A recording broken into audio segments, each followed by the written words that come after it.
Olá, eu sou o professor Humberto Henriques, sou engenheiro de computação, sou mestre em engenharia de produção e agora sou doutorando em ensino de engenharia. A gente vai bater um papo sobre a estrutura básica de um programa em Python e nesse módulo 1, basicamente a gente vai ver quais são as principais características da linguagem, a gente vai também conhecer os tipos principais de dados e ver como se usam as variáveis. É um vídeo bem curtinho, mas que serve para você ter uma boa noção de como se começa a pensar em alguma coisa em Python.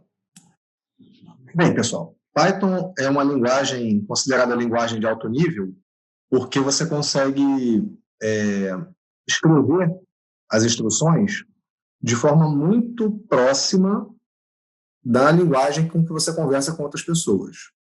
É lógico que quando a gente conversa com um ser humano, a gente tem muito mais flexibilidade. E quando a gente fala com a máquina, a gente não tem tanta flexibilidade assim. Agora, a linguagem Python, ela já permite que você veja um programa e consiga ler esse programa quase como se você estivesse falando. Tá? Então, quando isso acontece, quando é mais fácil entender um programa feito numa linguagem, porque a linguagem já se aproxima do que os humanos usam para conversar, a gente chama essa linguagem de alto nível. Você não vai manipular, por exemplo, quais são os registradores que estão controlando a memória. Isso aí é feito por linguagens de baixo nível. Tá?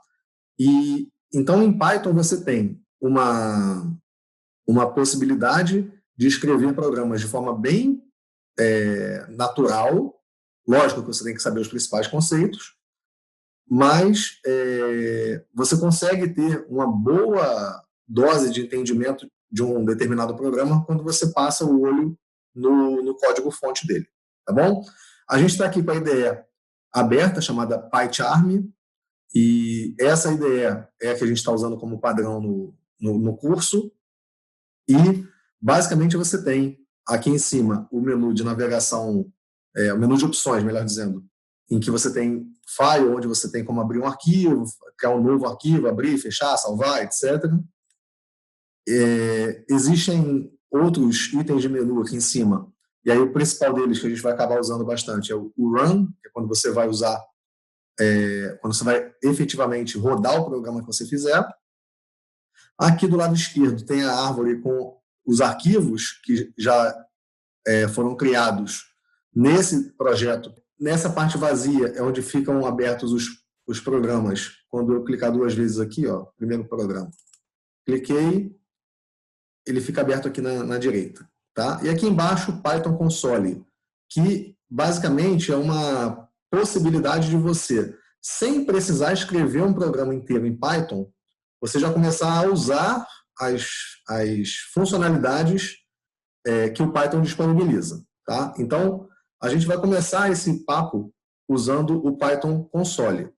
Então, o primeiro exemplo que eu peço para você fazer é botar uma expressão aritmética aqui, numérica. Então, por exemplo, 3 mais 5. E aí ele já aparece para a gente aqui embaixo o resultado, tá vendo? Funciona como uma calculadora. 3 vezes 8.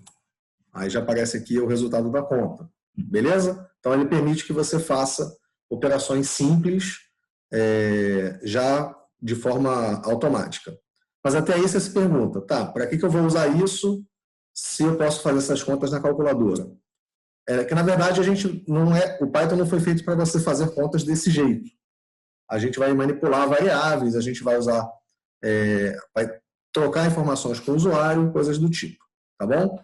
Então, feita essa primeira passagem para você entender o ambiente e para você entender qual é a finalidade do Python Console, a gente agora vai falar dos tipos de dados principais. O Python tem uma grande abrangência nos tipos de dados que ele oferece. A gente vai focar nos dados mais básicos, os dados mais primitivos para fazer as nossas operações. Então, o tipo mais básico de todos é o tipo inteiro. A gente chama de int em Python, mas ele significa o conjunto dos números inteiros lá da matemática. Então, por exemplo, quando você chega aqui e aperta 5 mais 6, isso aqui é um 11, e o 5 e o 6 são números inteiros. Tá? Eu não estou falando nada de variável ainda, só estou dizendo que eu estou trabalhando com números inteiros. Tá? Quando a gente faz isso aqui, a gente está atribuindo à variável x o valor 10. Eu estou dizendo assim, a variável x, nesse momento, ela passou a valer 10. E aqui, à direita, se você olhar bem, deixa eu só destacar aqui, você já vai ter aparecendo aqui, ó, a variável x é do tipo inteiro e, nesse momento, ela vale 10. Se eu chegar de volta no console e fizer x igual a 15, ele atualizou o valor lá no cantinho para você saber quanto que a variável x está valendo nesse momento. Beleza? Então, o tipo int, ele serve para manipulação de números inteiros. Se eu pensar que nem todas as operações matemáticas eu vou conseguir fazer com inteiros, é natural que eu precise de um outro tipo. Então, na matemática, a gente usa o conjunto dos reais. Aqui a gente vai usar um tipo chamado float, que significa um número de ponto flutuante. Então, basicamente, em vez de escrever 15, eu vou escrever 15x igual a 15,5. Olha o que aconteceu aqui na direita, mudou-se o tipo da variável x para o tipo float. Então, o float serve para você manipular números de ponto flutuante. Tá? Deixa eu só apagar essa caixinha para não atrapalhar. Então, o tipo float, ele tem como principal característica ter uma parte decimal. Tem a parte inteira e tem a parte decimal. Beleza? O int e o float, eles conversam. Eu posso ter uma operação que seja uma soma de um int com um float, por exemplo. Então, x igual a 2,5 mais 8, por exemplo. Não tem nenhum problema. O que acontece é que a variável x, como tem um float, ela necessariamente vai ser float. Tá? Então, o que acontece é que o 8, que é um número inteiro, ele vai ser tratado como um float. Ok? E aí a gente consegue perceber que existe uma hierarquia dos tipos. Né? O tipo float, ele engloba o tipo int, porque todos os inteiros podem ser considerados um número float com a parte decimal zerada. Beleza? Uma coisa importante é que a gente, em português, né, no Brasil, a gente separa a parte decimal da parte inteira usando a vírgula. Mas isso não pode ser feito aqui em Python, porque as linguagens de programação, todas elas são baseadas no inglês. E no inglês o separador é o ponto. Então, sempre usar ponto, tá? X igual a 5,9.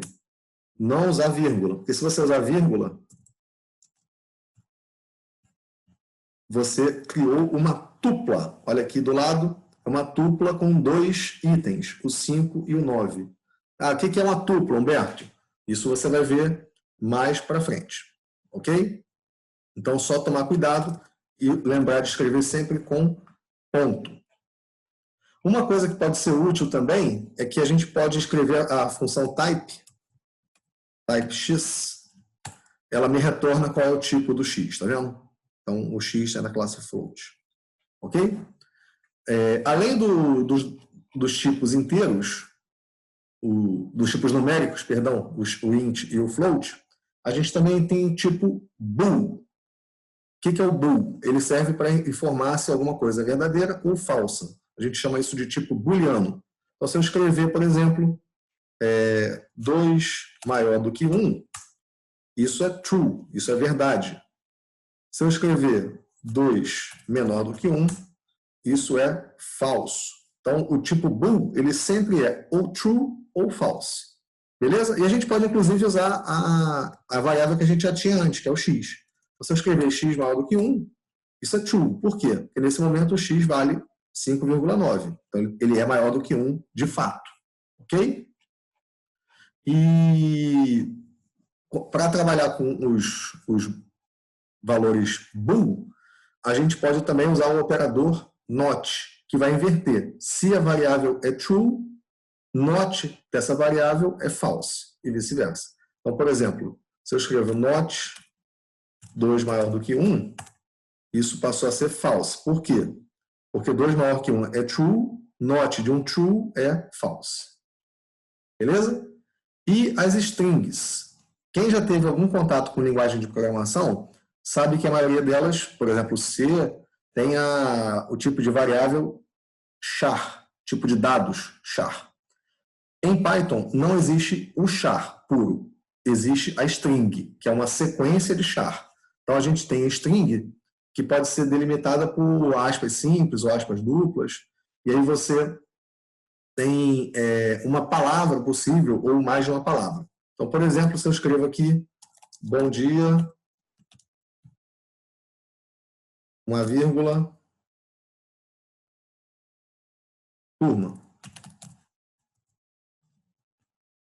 Ele junta todas as sequências de caracteres numa única string, que é o bom dia, turma. Se eu fizer x igual a bom dia, turma, naturalmente, o x agora é do tipo str, que é de string, tá vendo? Então, ele já foi atualizado aqui da direita para isso. Ok? Então, o uso da variável já determina qual é o tipo que ela vai ter, tá certo? E, para a gente finalizar, a gente usou a variável x aqui, e sempre que a gente bota x igual a alguma coisa, a gente está atribuindo um valor. Se eu fizer y igual a x, eu estou atribuindo à variável y o valor de x. Vamos só fazer com números para ficar mais fácil. Y igual a 2 vezes x. Por exemplo, isso são dois números inteiros aqui, x e y. O y vale 2 e o x vale 1. O operador igual, ele faz a atribuição. Beleza? As variáveis podem ter quase qualquer nome, mas a gente recomenda que você use nomes que façam algum sentido para você. Beleza? E o que eu não posso fazer? Eu não posso começar a chamar uma variável sem ter atribuído um valor a ela. Se eu botar aqui A, vai me dar um erro. Por quê? Porque A não foi definido. Mas se eu escrever Y ele sabe responder, porque eu já tinha usado uma variável chamada Y. Ok? Então é importante tomar cuidado com isso. E uma coisa que a gente usa muito na computação é a atribuição com atualização do valor. Então, por exemplo, eu faço assim, x igual a x mais 1. Na matemática, isso aqui significaria cortar o x e eu acharia uma sentença falsa. Eu teria 0 igual a 1. Mas na computação, isso aqui não é uma sentença falsa. O que significa isso? Olhando da direita para a esquerda. O valor da variável x é 1, é o que está aqui. Então, 1 mais 1, 2. O que significa isso? Do lado direito vale 2. E aí eu tenho essa expressão valendo x igual a 2. Ou seja, o x vai ser atualizado com o valor que ele tinha antes, que é 1, mais uma unidade. Então, x agora vale 2. Tá? Não estranhe essa forma de escrever. Beleza? Então, esse é o primeiro contato aí com Python.